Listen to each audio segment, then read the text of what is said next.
باوجود د دینه چې د ټول دنیا ټولو نه زیات مالی مستحکم او کاروباری او هر اعتبار سره افرادی دا مسلمانان دي. او نبی علیہ الصلوۃ والسلام فرمایي چې تاسو کې به وهن پیدا کیږي، د وهن د وجه نه به د کافران په تاسو باندې چړای کوي او تاسو کې به غیرت نه، تاسو به د خسو خاشاک په شان دي، بس تاسو حیثیت پاتې شي خو ډیر به خو په تاسو کې به د وهن بیماری پیدا شي. صحابه کرام عرض کو یا رسول الله دا وهن څه شي دی؟ ارشاد فرمایل چې حب الدنیا وکراهیت الموت، تاسو په ځل کې به د دنیا محبت پیدا شي او د مرګ نه ویره پیدا شي. سورة الانعام آیت نمبر 1. اعوذ باللہ من الشیطان الرجیم بسم اللہ الرحمن الرحیم الحمد للہ الذي خلق السماوات والأرض وجعل الظلمات والنور ثم الذين كفروا بربهم يعدلون. صدق الله العظيم.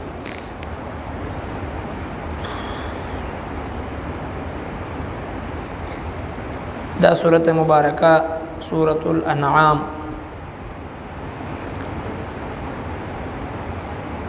دې سورة مبارکہ د نوم وجه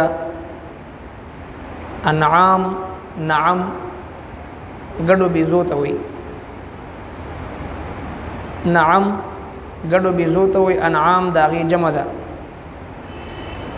په دې سورته مبارکه کې الله جل شانه د سارو د ګډو بيزو د حلت او د حرمت زی په زی باندې دا لفظ انعام دا لفظ راضي ذکر دې سورته مبارکه نوم سورۃ الانعام دی.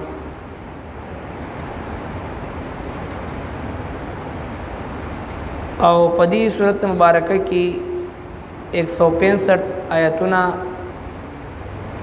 او 20 رکوګانی دي.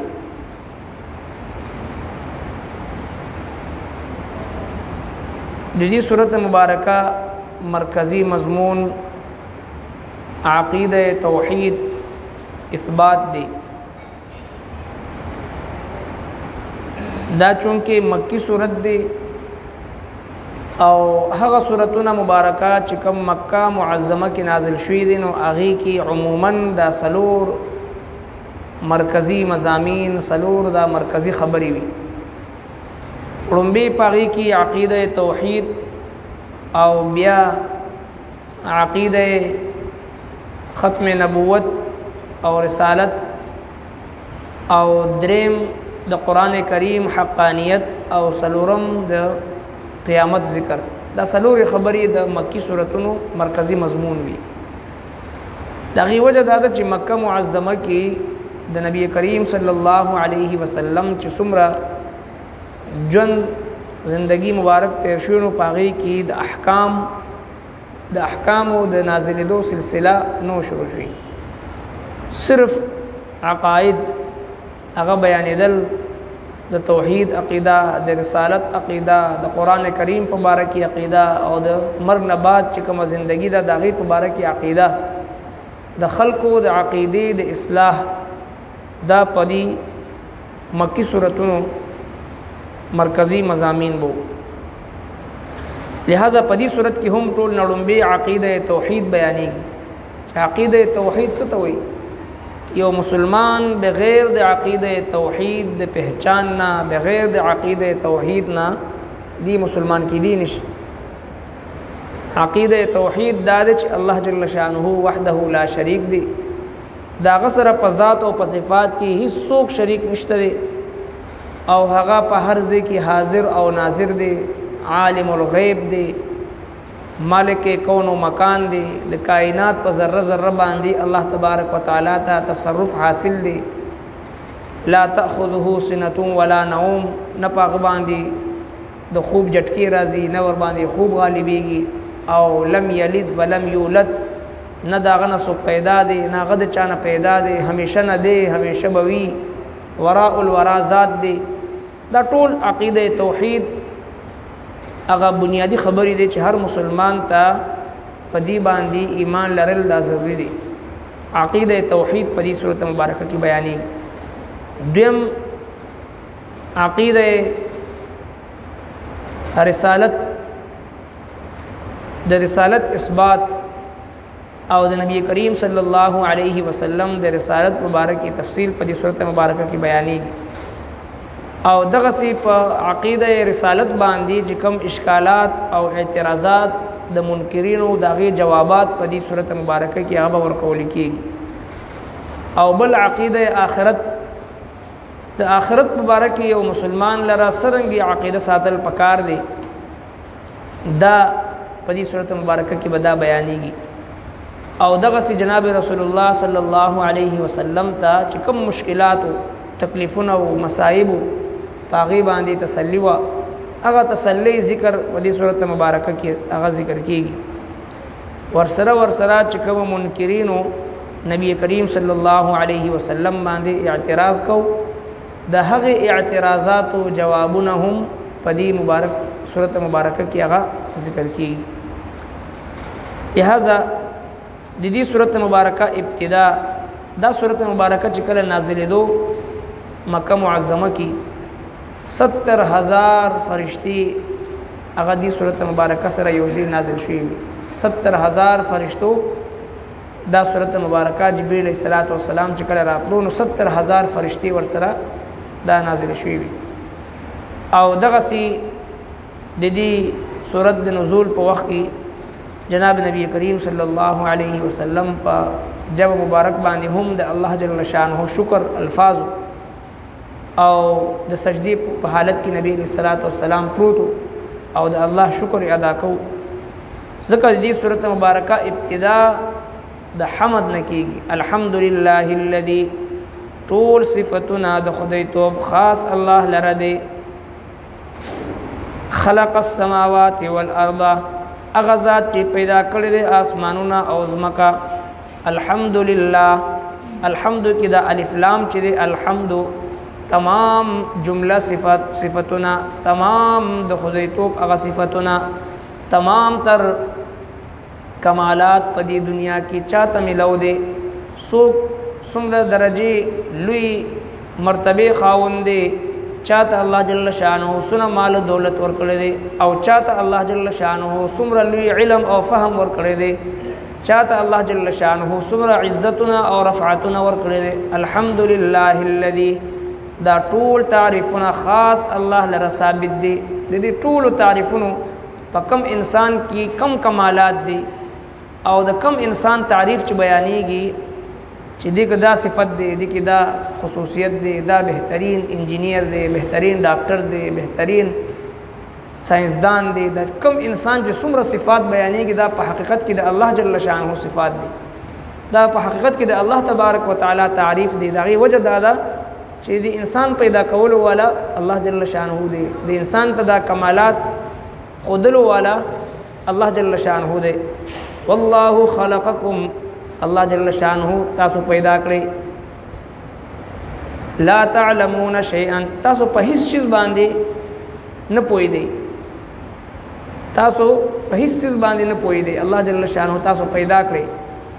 او بیا والله اخرجکم من بطون امهاتکم، الله جل شانه رويستلی تاسو د مور د ګیډنس تاسو. لا تعلمون شیئا، تاسو په هیڅ چیز باندې نه پوي دی. وجعل لكم السمع والابصار والافئده، بیا تاسو ته الله جل شانه د سترګو دولت درکړه، قوت بصارت او قوت سماعت او قوت گویایی، دا الله جل شانه تاسو درکړه. او بیا الله جل شانه فرمایي چې والله اخرجکم من بطون امهاتکم لا تعلمون شیئا، اس چیز باندې تاسو نه پوي دی. الله تبارک وتعالى تاسو وجود تراوسته، تاسو ته قوت سماعت، قوت بصارت، قوت گویایی دای درکو. نو لہذا په دې ټولو نعمتونو باندې د الله جل شانه شکر ادا کړئ. او بیا الى ارذل العمر لكي لا يعلم بعد علم شيئا، بیا تاسو به داسې حالت تراولم ارذل عمر ته تاسو ورسیږي بوډاتوب ته داسې عمر ته ورسیږي لا تعلمون شیئا بیا په هیڅ څه باندې نه پوهیږي. جناب نبی کریم صلی الله علیه وسلم پناه غوښتې دي دغه عمر نه. اللهم انی اعوذ بک من ارذل العمر، اے الله د هغه عمر نه زما حفاظت فرمایي، استا پناه غواړم استا په نوم سره د هغه عمر نه چې پاغي کې انسان د بل لاس ته محتاج پاتې شي، تر څو چې د انسان په بدن کې دم وي او حرکت وي د الله تبارک وتعالى نه د عزت او د حیا او د شهادت مرګ سوال کول پکار دی. ځکه نبی کریم صلی الله علیه وسلم مبارک فرمایي چې کم بنده د الله جل شانه نه د شهادت مرګ سوال وکي، الله تبارک وتعالى د شهادت درجه ورکي اگر چې په خپل بستر باندې ته مرګ راشي. نو همیشه یو مسلمان د الله د دین د سربلندۍ د پاره د جهاد فی سبیل الله جذبه بخپل زړه کې ساتي، جذبه جهاد شوق شهادت چې څه ویل شي د خپل د جبی په ذریعہ د خپل مال په ذریعہ د خپل جان په ذریعہ د الله په لار کې به جهاد کوي د الله د دین سربلندۍ د پاره او د شهادت جذبه بساتی په زړه کې. دا د مسلمان د ژوندۍ مقصد دی، د الله محبوب پیغمبر دی د پاره تمناګانې کړې دي، دعاګانې کړې دي.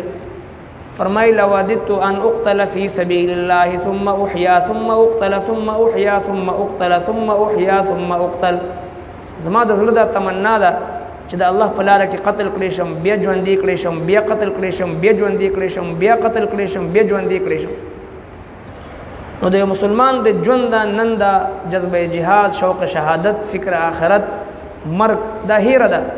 دغه وجنه موږ تاسو مصائب سره مخ یو، دغه وجنه نن کفار را پاسی منګه د گازرو د مولې او د سبزی په شان مونږ کټکې او پرېکې او ختمي. او په شپږو میاشتو کې دنه په فلسطین کې 40-42 هزار د امت مسلمه نوجوانان، زنانا، ماشومان هغه قتل کړي شو. په بے دردۍ سره هغه چې د قتل کړي شو دغه تپوس کولو همت د مسلمانانو اټومي قوتونو کې نشته دي. باوجود د دینه چې د ټول دنیا ټولو نه زیات مالی مستحکم او کاروباری او هر اعتبار سره افرادی دا مسلمانان دي. او نبی علیہ الصلوۃ والسلام فرمایي چې تاسو کې به وهن پیدا کیږي، د وهن د وجنه به د کافران په تاسو باندې چړای کوي او تاسو کې به غیرت نه، تاسو به د خسو خاشاک په شان دي بس تاسو حیثیت پاتې شي. خډیر به خو که په تاسو کې به د وهن بیماری پیدا شي. صحابه کرام عرض کو یا رسول الله دا وهن څه شي دی؟ ارشاد فرمایل چې حب الدنیا و کراهیت الموت. تاسو په ځل کې به د دنیا محبت پیدا شي او د مرګ نه ویره پیدا شي. دا دوه شیزونه چې کله مسلمان کې پیدا شو نو مسلمان هغه عروج په زوال باندې بدل شو، ذلت رسوایی د مسلمان مقدر وګرځیدو. لہذا الله تبارک وتعالى مونږ ته یاد دهانی کوي چې مسلمان به همیشه په داسې صفاتو سره ژوند تیری چې هغه الحمدلله الذي ټول صفاتونه د خدای توب خاص الله لره خلق السماوات والارض چې پیدا کړی د اسمانونو او ځمکه، وجعل الظلمات والنور او جوړ کړی د تیاری او رڼا. ظلمات نه مراد کفر دی او نور نه مراد اسلام دی. ظلمات د تیاری نه مراد چې دی دا جهالت دی او نور نه مراد رڼا نه مراد علم دی. لہذا الله تبارک وتعالى فرمای ټول تعریفونه هغه ذات لره دی چې پیدا کړی د اسمانونو او ځمکه. دعوت فکر دی چې همیشه یو مسلمان با په جبه باندې د الله جل شانه شکر ادا کوي. الحمدلله پناستا ولاړه بلاستا په هر حالت کې د الله جل شانه د نعمتونو استحضار دا په ذهن کې ساتي. ځکه دې سورته مبارکه ابتدا الحمدلله سره وشو. الحمدلله الذي دا ټول صفاتونه د خدای توب خاص الله لره خلق السماوات والارض هغه ذات چې پیدا کړی د اسمانونه او ځمکه، وجعل الظلمات والنور او جو کړی د تیارې او رڼا. ثم الذين كفروا بیا امدا کافران دي بربهم يعدلون د خپل رب سره برابر غړي نور خلق. ربنا تقبل منا انك انت السميع العليم وتب علينا انك انت التواب الرحيم برحمتك.